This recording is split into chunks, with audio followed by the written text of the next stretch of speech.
Happy Tuesday. Welcome to the Inside Texas Football YouTube channel, powered by InsideTexas.com. Got another great edition of Recruiting Intel, because now that the college football season is over, it means it's recruiting season. And Texas gets things going this Saturday with a junior day. We will have boots on the ground there. 4 boots on the ground from this people on this call. So should be a lot of fun. And of course, Texas is making rounds, going around all over the country, talking to targets, issuing offers. So we'll talk a lot about guys who are on their way to Texas, guys Texas went to see, and even some guys Texas put some offers down. And even some other schools put some offers for. So make sure you like this video and subscribe to the channel. Obviously, I think a lot of people saw the cover photo. It is a picture of Steve Sarkisian and Dia Bell. Justin, you've talked with Dia a good amount over the past few weeks. He's the type of prospect schools are definitely going to come talk to.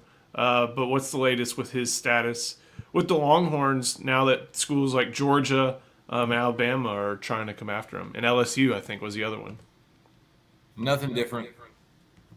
This is Dia Bell. Look, he's going to get recruited, and he's going to continue to get offered. He's one of the top 2 or 3 signal callers in the country.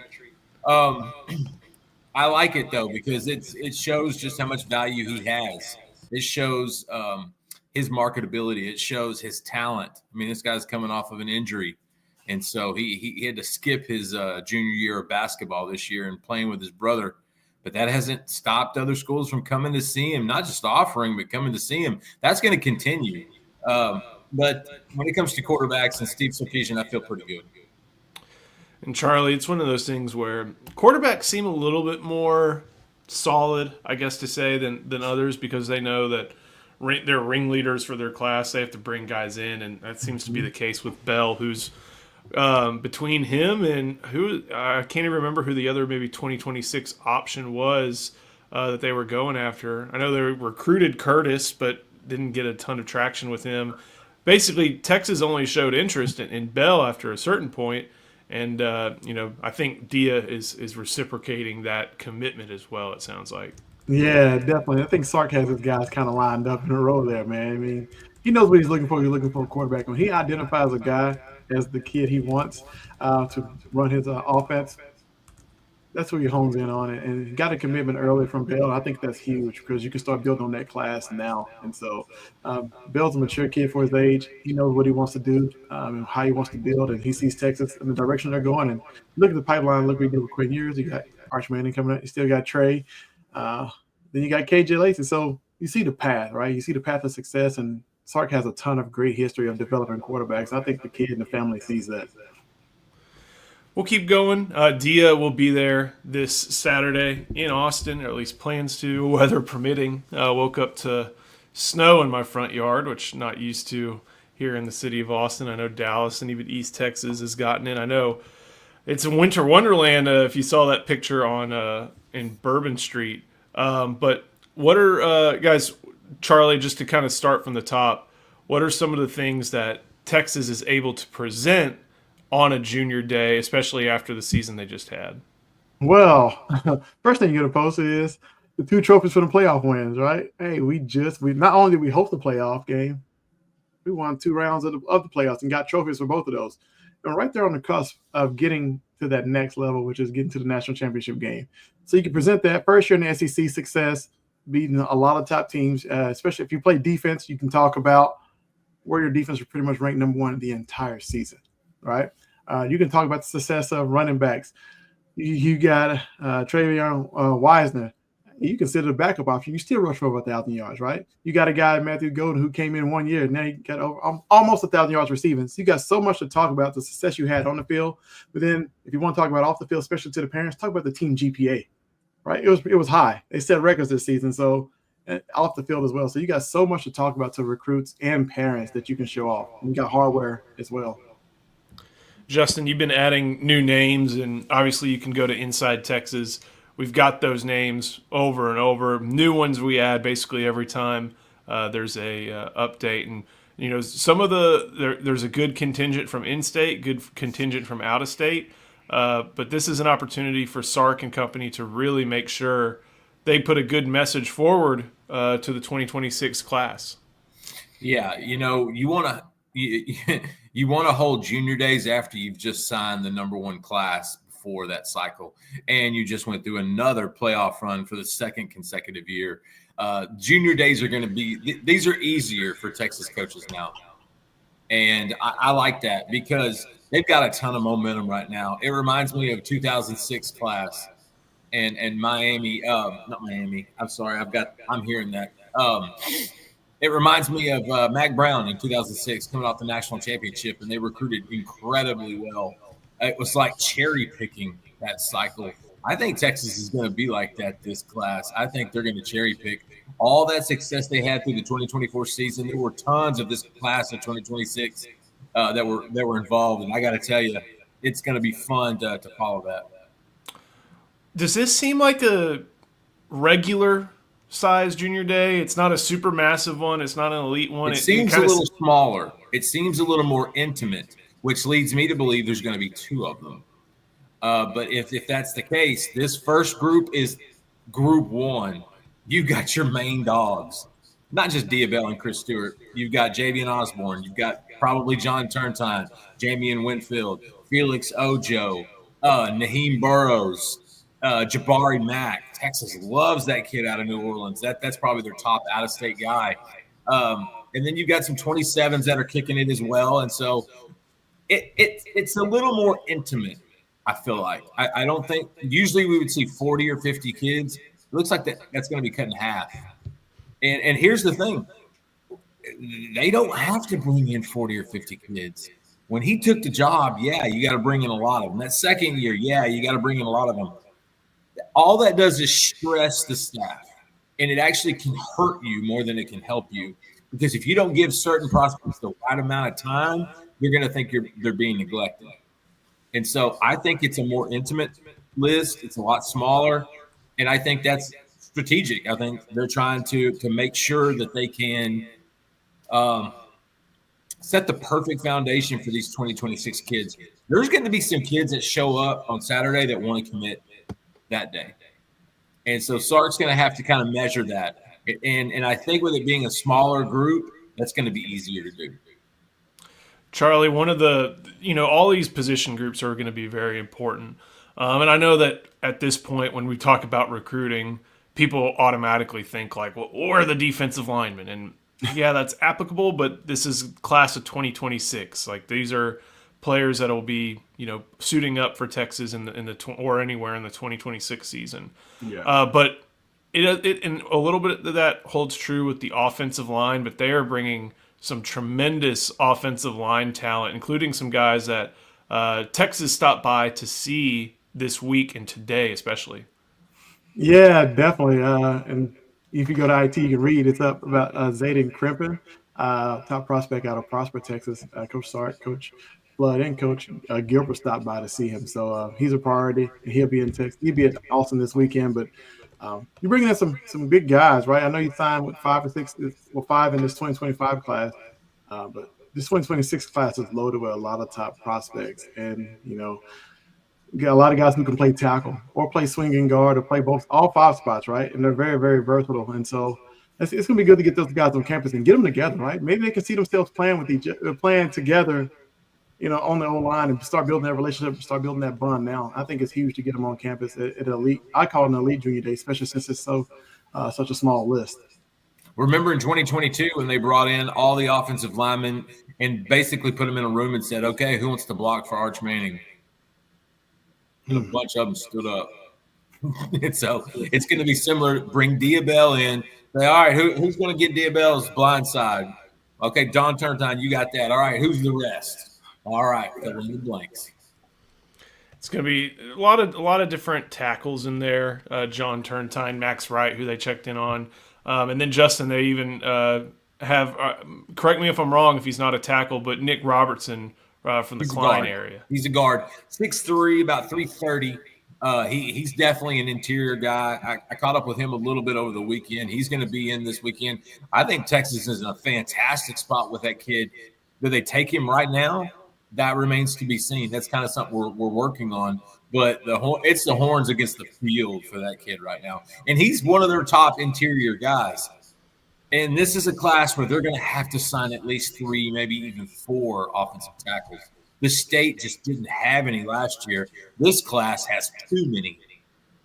I'm going to go to you one more time, Justin. One of the big ones that you've mentioned is well known at this point among 2027 prospects is running back Landon Williams-Callis from Richmond Randall, the state championship program. A lot of attention on guys like Javian Osborne and a lot of attention on guys like KJ Edwards.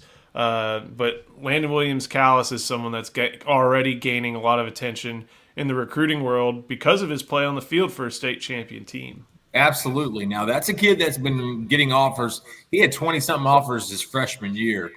And there was a buzz around Randall when I went by there just because they know how great that kid's going to be. And he was as advertised. I mean, that kid can do so many things. He's a maybe for this weekend. I'm trying to figure out exactly when he confirms and when he gets nailed down. But that's one of Choice's top guys. And when Tashard Choice zeroes in on a guy, he generally gets him.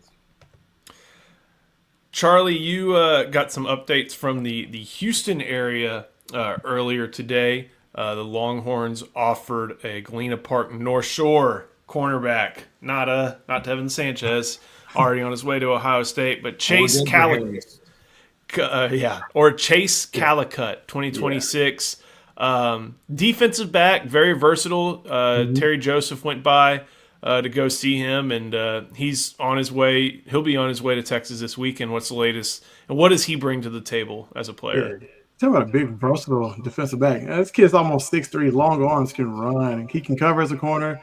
He's an enforcer, right? He can play deep free safety or he can play in the box. Like, he does it all for North Shore. He pretty much erases the top guy. Now that Devin Sanchez is he'll be that guy lined up against the number 1 receiver wherever they line up in the future for opponents. And he's just a physical corner. Rare with his size, right? You don't see too many with the Jalen Ramsey, Antonio Cromartie type size at corner, and so he can move. He's very long. He can't wait to get to Texas this weekend. He told me he grew up a Texas fan. This past weekend he had a 7-on-7 tournament. He was sporting Texas gear. He had the sleeve on, the headband, and everything else, and so kind of tells you who his favorite team was. He called Texas his dream school, actually. So it's gonna be interesting to see him get down and visit Texas this weekend for Junior Day. He had a chance to visit unofficial versus UTSA. During the season, so he's looking forward to getting back to Austin. I can see Texas being super thorough with him in his evaluation.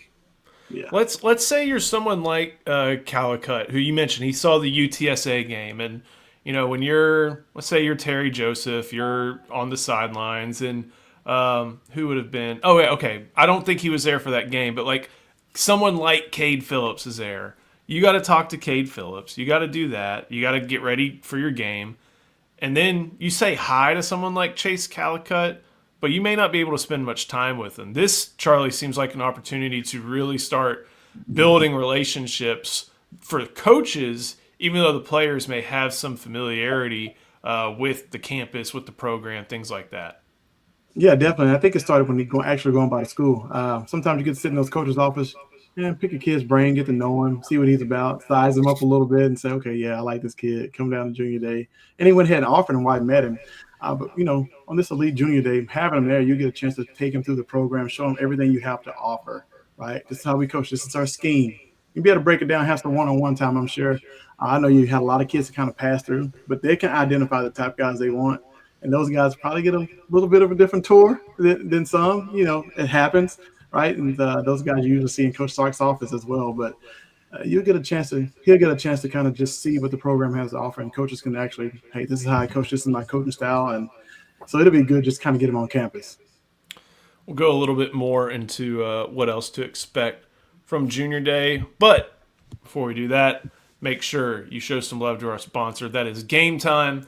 If you are looking for tickets for anything, whether it be the NBA, NHL, Texas basketball, Texas women's basketball, anything that you are trying to get to, whether it be a concert, Maybe you're trying to go to those NFC Championship games, or maybe you want to go to the Super Bowl in New Orleans. There we go.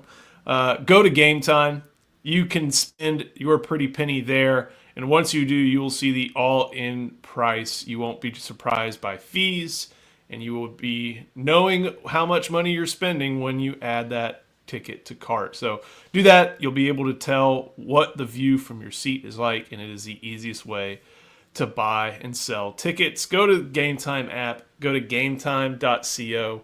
Use a promo code ON3 and you'll get $20 off of your first purchase.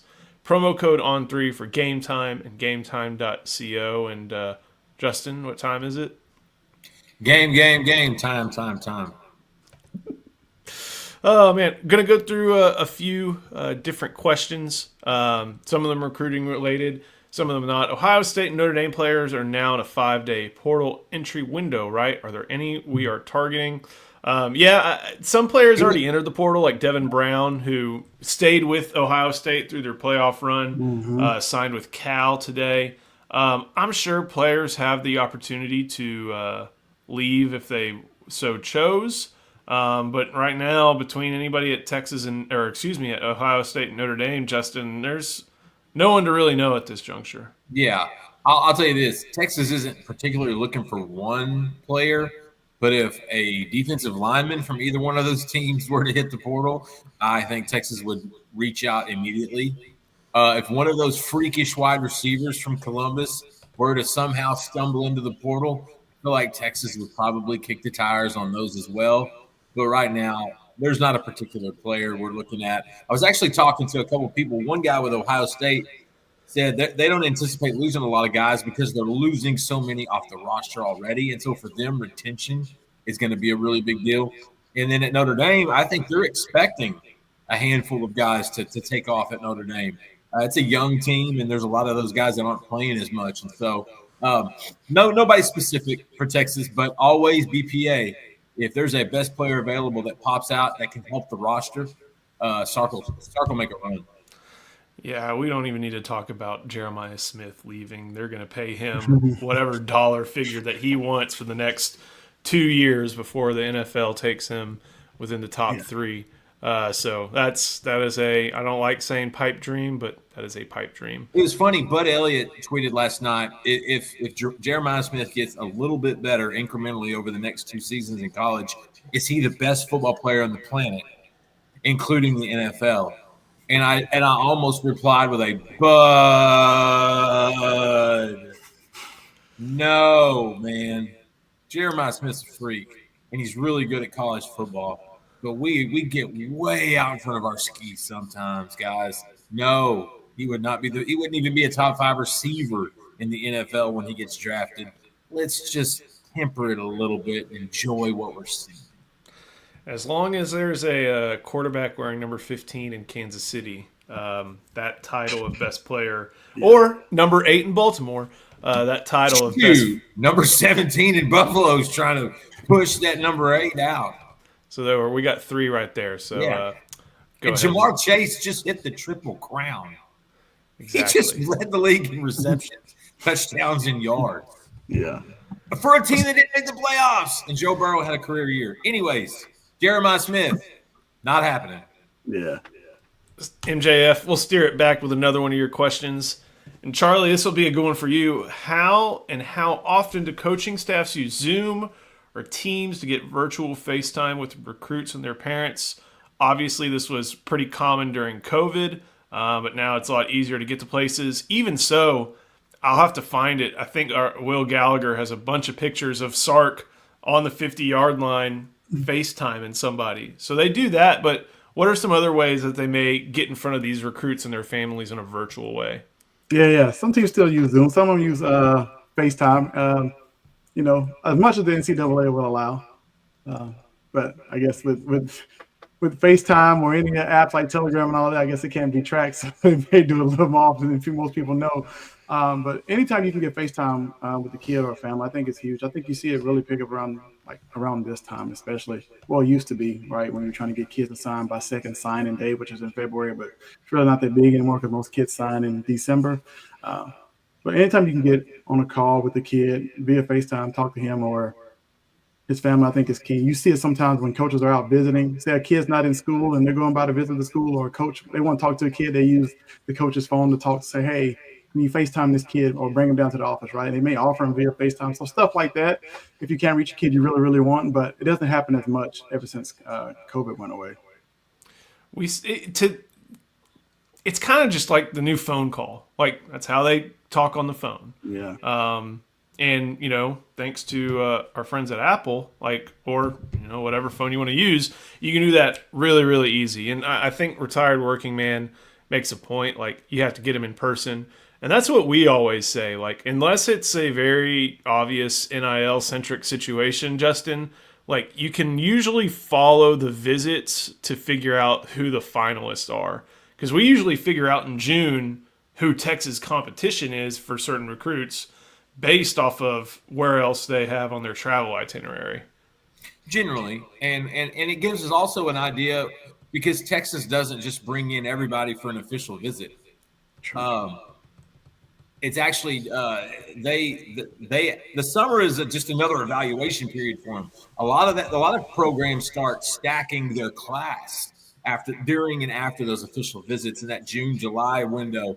Texas doesn't do that. They want to take the entire cycle and then some to evaluate these kids. But we get a good sense of where Texas could be battling guys. We get a good sense of where I'm going to be driving when it comes to fall season, when the new season kicks off in recruiting. And so it's one of those things where most schools operate on a hey, bring in the official guys, and that way we'll know kind of where we are. Texas is just using it as another method to evaluate. If anything, I feel like Texas would rather get them in like late in the season, because they try to cram so many visits into 1 month, and it literally beats the staff and the football coaches to death. Like, it's just, the window's got to change. Some things got to be altered. I think you're going to see more officials in that spring. But again, Texas wants to take their time. It doesn't matter when they come on campus in Austin. They do want to take their time. I do want to answer this one question really quick so we can please get it out of here. From Mike and Derek, have they answered your question yet? They're asking me about Chris Boyd. And here's the thing, just real quick. Football players get excited. It's pretty simple. Chris gets a little too excited. Him and his special teams coach are close. And sometimes they celebrate, and that's the way it was. You can look at it any way you want to, but the kid's getting an extension. He ain't going anywhere. They love him, and it's so silly that we're even still talking about it. And I apologize for breaking it up in this thing, but it's just the hatred that kid has gotten for one clip that nobody understands anything about. It just shows you the stupidity of the world, and I feel sorry for a lot of humans. Two things. I'm from Houston, so I'm honest. I'm a little bit more unbiased on this one. Yes. Number one, if there was a problem, he would have gotten cut the next day. Amen. That's how the NFL operates. He would have been told to get gone, and they did that to Deontay Johnson, who was a problem. Chris hadn't been a problem. Number two, remember Travis Kelce did that to Andy Reid? So it happens in the NFL. So I don't think fans understand that football, there's a lot of emotion in football. Gunnar Helm, and they tell you to constrict it. Like, Gunnar Helm pointed towards a first down mark, and Texas lost 15 yards on that play because he pointed in a direction. That was him using emotion. So for the new football fans, it's an emotional game. These guys are out there trying to take each other's heads off without getting cut, without getting called for targeting, without getting without bumping a quarterback and getting two back-to-back, roughing the passers when you breathe on Mahomes the wrong way. It's an emotional game. People get hyped up. Some guys have a little more hype than others. But this kid's been in the league for his 6th year, so I think he's going to do okay. All right, let's steer it real quick back to recruiting. We'll have a lot of 2026 insight, and of course head to Inside Texas. We've been getting some reaction from recruits already who are excited to head to Texas this Saturday, and also saw from the coaches. But kind of like we talked about, this is a place and an opportunity for you to lay a foundation with some of these younger guys, with the 2027s. So I'm going to – Landon William Callis is available, but I want to hear from y'all one 2027 that you're excited to see Texas bring in this upcoming weekend. Charlie, go first. I would say one I talked to today, actually, just because you never have too many guys in the trenches, and he has a pipeline from Cedar Hill. And so I like him a lot. He's a big kid, and I'm still going to go with Mr. Jalen Brewster, just because I saw that kid kind of face the triple threat, the 2025 signees every single day in practice. He's a tough kid. He's a big kid, athletic kid, so I'm going to go with Jalen Brewster. Give me some Jaquan Snell. Like, that kid's going to be such a filthy athlete at the college level, whether it's safety, whether it's wide receiver. He can do both. I think Texas is recruiting him at safety. He's just – dude, there's some young cats at Waxahachie, and he is the alpha of that bunch. Jaquan Snell's going to – he's already got 25-something offers. But that's it. That's 2027 you need to pay attention to, because he could be the best safety in the state for his cycle. Or nation, maybe. Hey. Or nation. No, really. Oh, my God. If he's in that category. I'll go ahead and put mine down. Amari Vickerson, son of an NFL player, defensive lineman from Cy Ranch. Which school was that? Not Harold Perkins didn't go to Cy Ranch. Not there.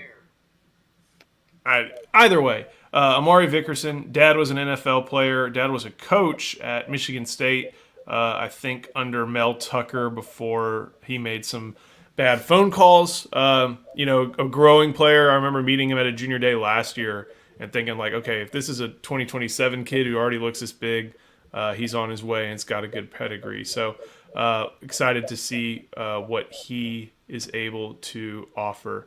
Justin, Charlie, anything else?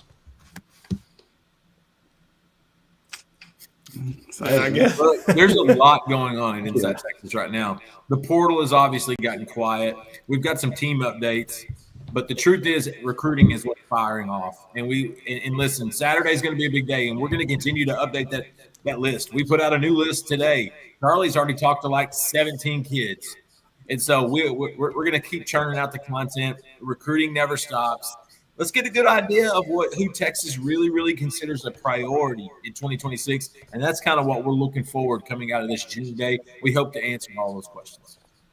Thank you for watching. Make sure you head to InsideTexas.com. Subscribe there for all the latest recruiting details. We're going to have it covered wall to wall this weekend. And, of course, like this video, subscribe to the channel. Coach, Justin, thank you so much. Thank you for watching. We'll see you next time on the Inside Texas Football YouTube channel powered by InsideTexas.com.